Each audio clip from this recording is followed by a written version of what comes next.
Hello, everybody. We're back. This is the fourth episode of our interview series with Mickey Fulp and Paul Harris, our writers and editors here at Oreninc.com.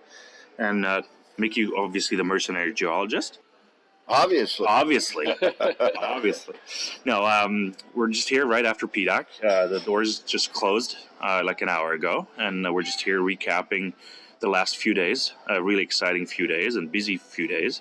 And PDAC just published their official numbers, and it seems attendance was up by over 2,000 people this year in comparison to last year. But it's still way down from the peak. Yeah, so the peak was 2013 at 32,000. So we lost essentially 1/3 of it over a 3-year period, and we expect to be better this year. Last year, the market was just feeling like it was turning. The gold price was starting to go up. There was this really kind of low hum about, well, is it going to turn around or not? And I think it really has. It's not without fits and starts and a bit of perturbation on the way. I think that's still coming, but you know, we're on the verge of a bull market. I am more than cautiously optimistic at this point. Yeah, I would agree with that. You know, PDAC, or just after PDAC, the prices seem to get a bit softer, and I think that's happening this year as well. Although with the news out that a strike is imminent at Cerro Verde, the copper price should.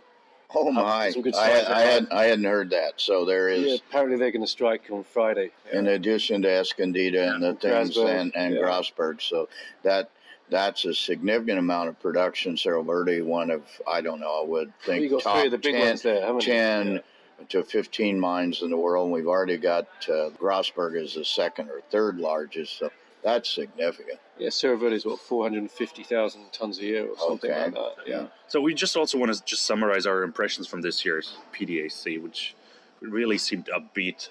The noise level on the conference floor, like in the investors' exchange, was. What about the hospitality suites? Oh, it was busier than ever. It reminded me of the noise level was deafening in a couple of those.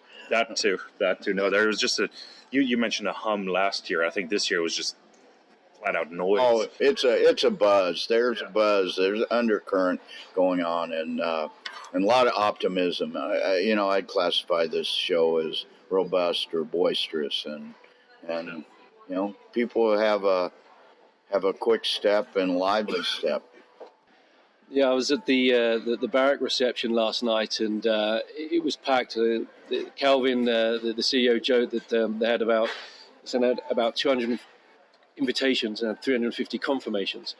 And when he got up to speak, nobody stopped talking to listen. Which right. A bit rude when it's the host, but there was a lot of excitement there, and they had ministers from all over the place. So Barrick's clearly seeing positive things coming. No, that actually you mentioning Barrick is a really good point, because we see so many strategic deals happening by the majors like Agnico and Newmont really stepping in now and securing projects on a global basis. So it's not just North America anymore. And there's more deal flow coming there. I can't talk about a couple of things that I know about, but the majors are starting to make moves, especially in gold space.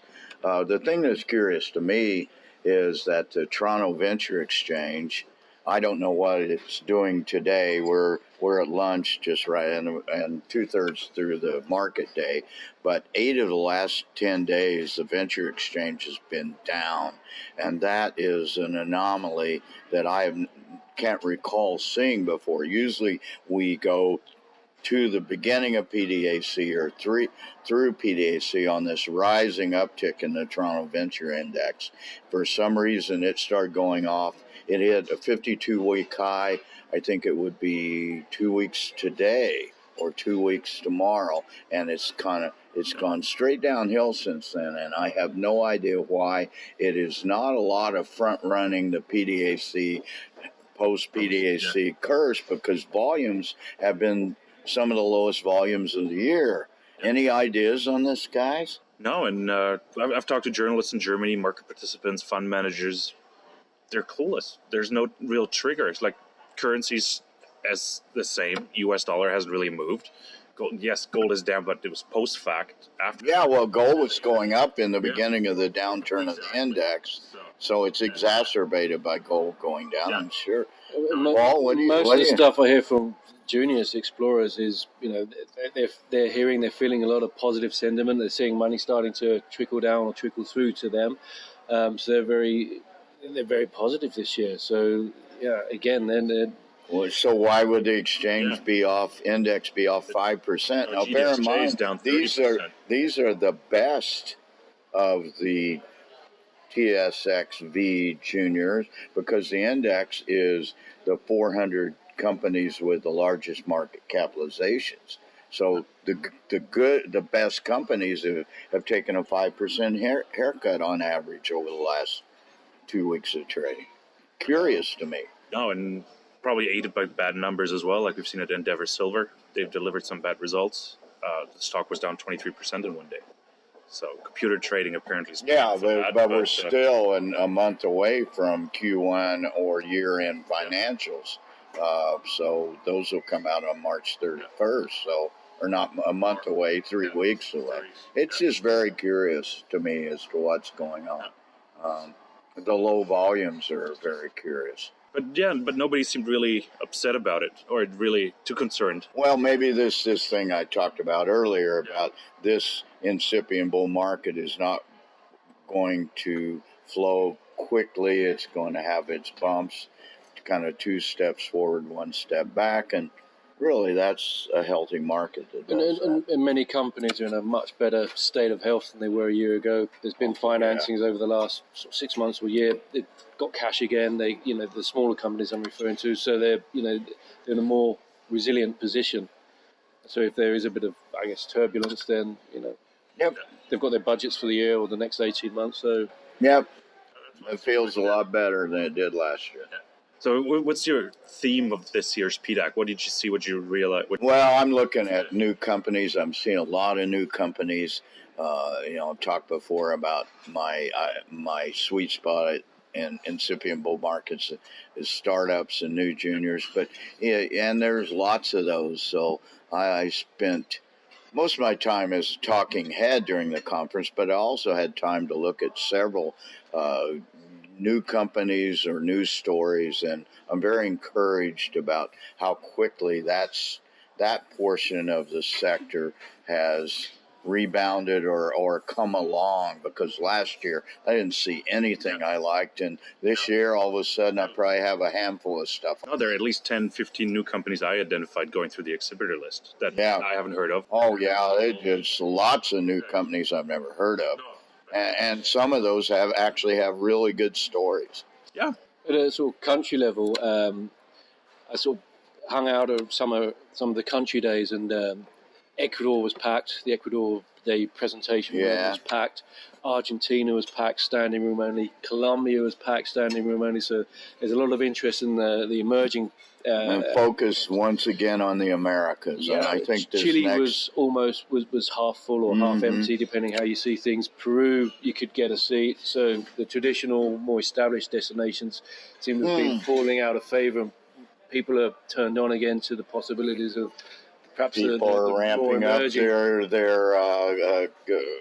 what's the word I want? Their tolerance for geopolitical risk. Is that what it is again? If Ecuador room is full, I guess. Yeah.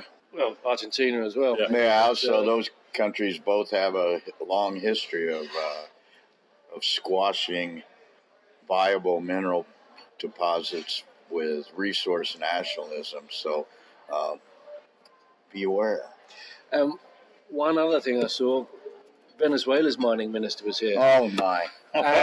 Well, we know we're in a bull market when Venezuela's got the balls to show up at a PDAC. Well, I think they came bottom in the Fraser Institute survey, if I'm not mistaken. They're bottom country or second from bottom country, and the mining minister's here. And we're in downtown Toronto at the Barrack reception. Obviously, you've got billionaires all over the place, and this guy walks in with the biggest bodyguard you've ever seen. Maybe the government doesn't want him to be too seduced by these, North American capitalist pigs. Who knows? Who knows? No. So, what's your key takeaway from this year's conference? I think that the optimism. Mickey mentioned optimism. The fact that people are starting to get interested again in less or I won't say insecure jurisdictions, but more emerging market jurisdictions. I think the last few years it's been very much where exploration money has gone or investment has gone has been North America, Canada, the US, solid, dependable. You know what you're getting. Now the interest seems to be going further south, sort of Mexico, Argentina. Interest, Colombia. We talked about Ecuador. Sure. People are starting to expand their horizons again, which obviously shows confidence and comfort. Very well put. No reason to worry. Let's all be happy. Sounds phenomenal. So no, my personal key takeaway is that the explorers, the investment banks are lined up right now. They're throwing cash. They're actually internally competing. I heard, for example, that the Sprott Group, the 3 branches there, are competing for deals. They send out 3 offers for the same deal, and that's really interesting to me that this is happening now. And we're the explorers, like a Metanor, raising $11 million with a share price below 10 cents. I suppose at one level That sounds like severe dilution to me. It doesn't sound fabulous, but that's happening. One of the mantras you hear is there's a lack of good projects. So you've got all these guys with money fully cashed up, and there is going to be more competition for them because there's fewer good projects to go around. Yep. We're just wrapping up here. I think we're all headed to the airport now and calling it a PDAC 2017. And Mickey, good seeing you again. Paul. Likewise, Kai. Thanks for taking the time. And Thank you, Mickey. we'll do another interview probably in a couple of weeks. All right. Look Talk forward to you to soon. Take care, guys. Bye-bye.